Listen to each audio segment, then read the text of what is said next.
Hello and welcome to Talk D93, Community Consolidated School District 93's podcast, hosted by me, Superintendent Dr. David Hill.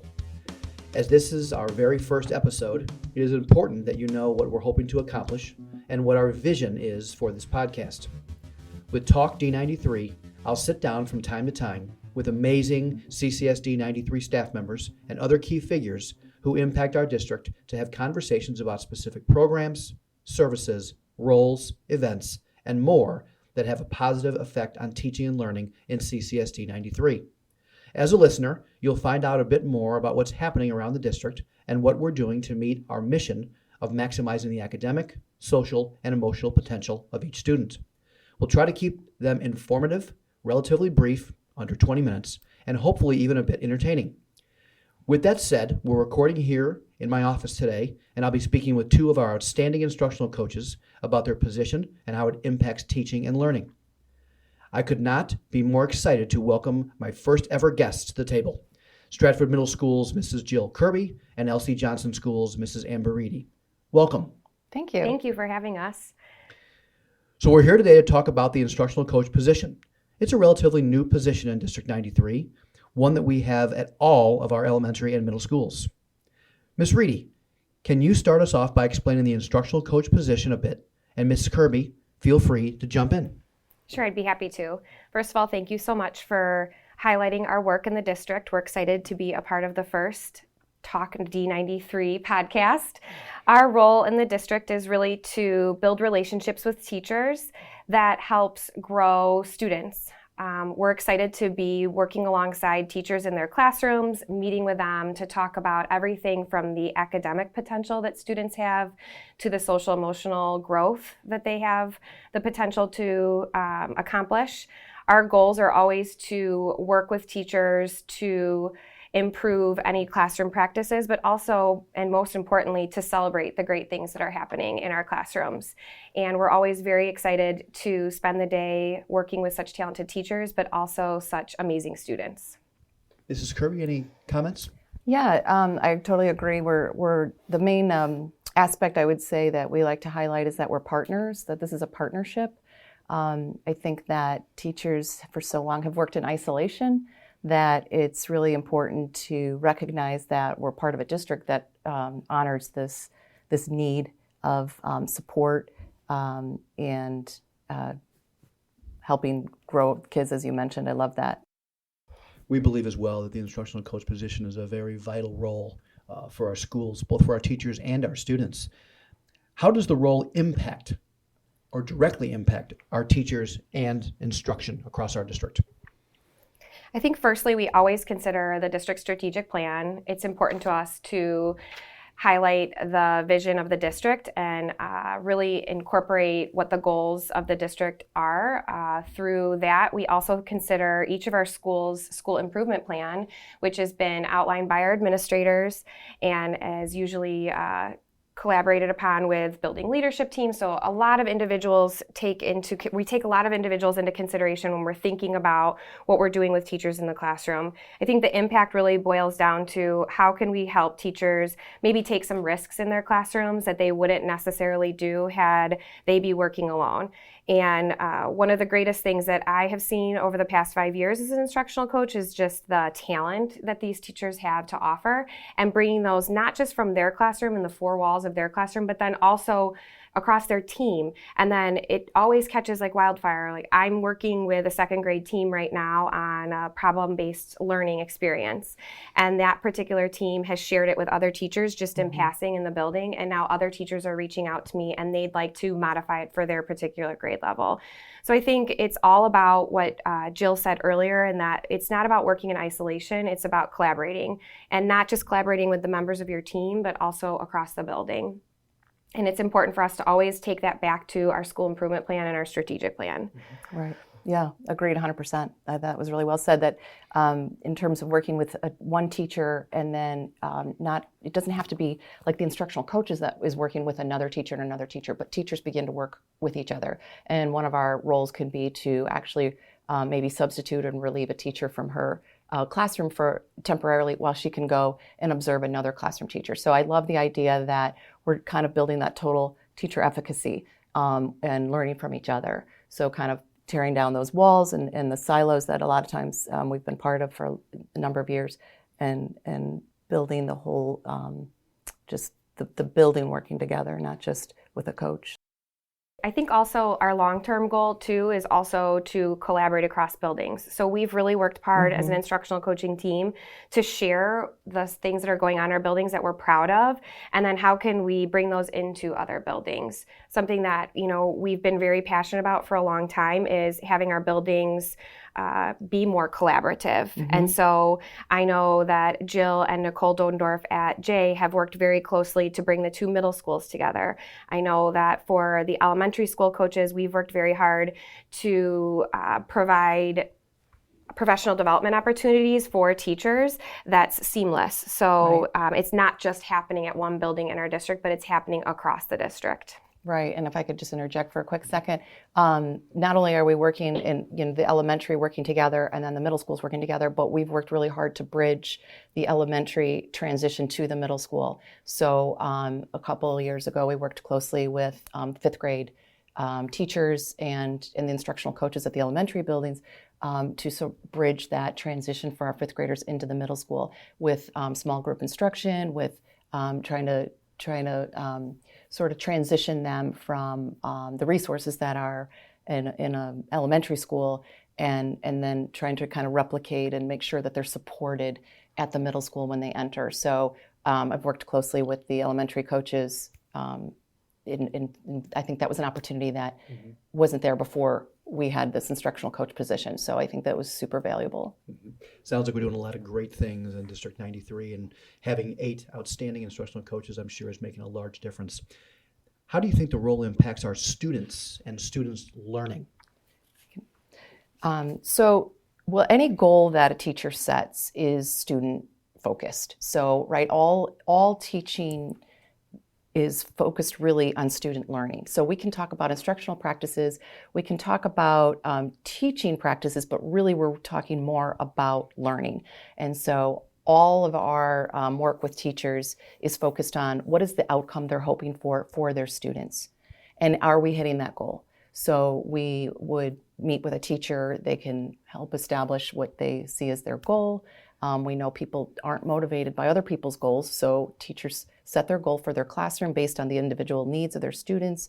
And then from there, we can work on establishing a plan that the teacher is willing to or wants to implement. We can do a debrief by looking at student work, by looking at the data from that individual classroom. So it's a full cycle that comes back around. But everything we do is with the students in mind, because ultimately that's what matters, is student growth and achievement. So that just gets accomplished in many different and many small ways, but ultimately it's the same goal.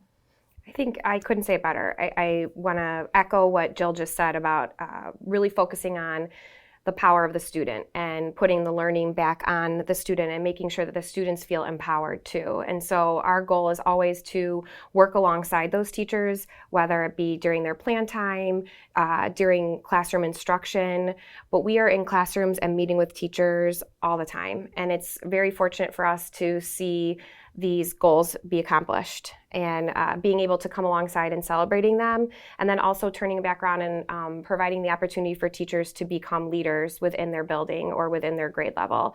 And so celebrating student success is a huge confidence builder for teachers, and that's really ultimately what our main objective is to see students grow and teachers grow alongside them.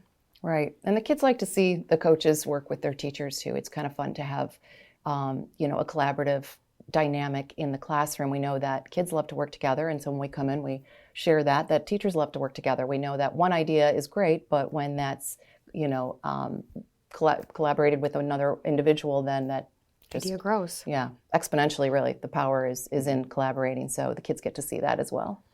We had mentioned earlier as we were talking about your help having teachers take some risks. Any examples you could share about some teachers you've helped kind of take some risks, maybe outside of their own comfort level? Sure. This year, I am working on my student growth goal in a classroom, and we are exploring different ways to utilize the Eureka resources for math instruction. And we're really focusing together, since it's both of our student growth goals, on small group instruction and providing opportunities to explore how the Eureka resource could be used with 2 teachers in the classroom. And for both of us, it's been a huge risk. I, as a classroom teacher, did not use Eureka as my form of instruction for math, so I'm learning a lot alongside this classroom teacher. And this classroom teacher and I are celebrating every single day the successes that we're seeing with the students, being able to really isolate the needs of the students, but then also learning how this looks as a co-taught perspective. And so I did not get the opportunity to co-teach when I was a classroom teacher. And like I said, I did not have the opportunity to use Eureka as a resource, but I feel like it's really helping me build as an instructional coach, but then also helping me support other teachers more broadly. And I'm just so appreciative that this teacher was willing to open her classroom to me 5 days a week for over an hour of instruction and share her time, her very valuable time with her students with me. So it's a gift to me that I'm able to work alongside her and explore this in a different way than I would have in the past. Yeah. At middle school, so one of the things that we've been proud of is teachers being willing to videotape their instructional practice in the classroom. So that's putting yourself out there. And so, as you know, nobody loves to see themselves on video. And so for new teachers to have to, for teachers to have to I should say, to accept that opportunity and do that, it's been really powerful in terms of the reflective piece. Teachers kind of being an observer of their own practice is hugely beneficial. So, and people have been so willing to open their door and try that. I just am thrilled that we have that level of trust, and people have even allowed us to share those videos with other staff members and so on. So that does take a lot of courage and a lot of trust in a building to do that. And I think that's one of the things we're really proud of. We're hoping to move that forward even more. I know we talked a lot about your impact on teachers and your impact on students. We talked a little bit earlier about how you kind of work to ensure that we reach the goals of the school improvement plan. So you're obviously working collaboratively with building administration. Any examples or conversation about how you work with your building administration to ensure that we reach our school improvement goals? Definitely, I think across the board, all of us meet with our administration on a pretty much weekly basis, just touching base on goals that we're working on. We like to think about the school improvement plan and then how we can best meet the teachers' needs, just like we do with teachers with the student needs. And so when we work alongside our administrators, we're really fortunate that they're very open to providing professional development opportunities that are maybe slightly unorthodox, maybe providing an opportunity for some hands-on learning. Just recently, our Innovation Center director shared a whole professional development session on all the coding technology that we have, and every single staff member was provided the opportunity to use that hands-on. So it's really nice to see that our administrator considers all of the resources that are in the building and utilizes those to provide the best professional development for our teachers. We also are driven by data and thinking about what the students need in the building. And so when we think about that, we think about what professional development goals do we want to set, and then how can we provide that in an equitable way, but also in an efficient way. And so we really try to think about how we can use our time wisely, whether it be during an administrative PD day or maybe a school improvement day or during our communities of practice on a Monday. How can we, think about providing materials and resources that align to those school improvement goals. And so I feel that I've been very fortunate in that my administrator has been very supportive, and I think everybody in the team would agree that their administrators are extremely supportive to the ideas that we come up with. We've been very lucky, and I'm sure Jill would agree, that going to some professional development opportunities as coaches and then bringing back some of those ideas that we learn from those professional development opportunities and then sharing those with our administrators and our staff has been really helpful in us to grow the potential for our staff and for our students. Mrs. Kirby, any final thoughts? I feel fortunate as well with our administration being supportive of us. We meet weekly to talk about the school improvement plan. How can we be helpful and supportive in moving that forward in our building. Our roles as instructional coaches are non-evaluative with teachers, and there's also a high level of confidentiality when we are working with teachers. And I think all of our administrators have been very respectful of that and understand that, and have never really asked for anything else than complete, professionalism. And so we're very fortunate that our role is to work alongside teachers, but that also to keep in mind that our role is to help the goal of the whole entire building. And so we work really hard to provide our teachers with the best possible opportunities. So whether that be what Jill said earlier, going in and observing other classrooms, or experiencing a new book that the whole entire building might be reading together. We've been very fortunate that it's very rare when our administrators will say, no, that's not an option right now. It's almost always yes, yes, yes. We want to move forward with this. We want to build the professional potential of all of our staff members. Well, this has been a terrific conversation. Ms. Reedy and Mrs. Kirby, I thank you so much for being here and sharing a little bit about the work that you do for our community's children. Thank you. Thank you. Talk D93 listeners, please subscribe to Talk D93 on Apple Podcasts or Spotify. And don't miss a thing from CCS D93 by following us on Twitter, Instagram, and Facebook. You can find me on Twitter at drhilld93. Join us next time for a conversation about CCS D93's dual language program.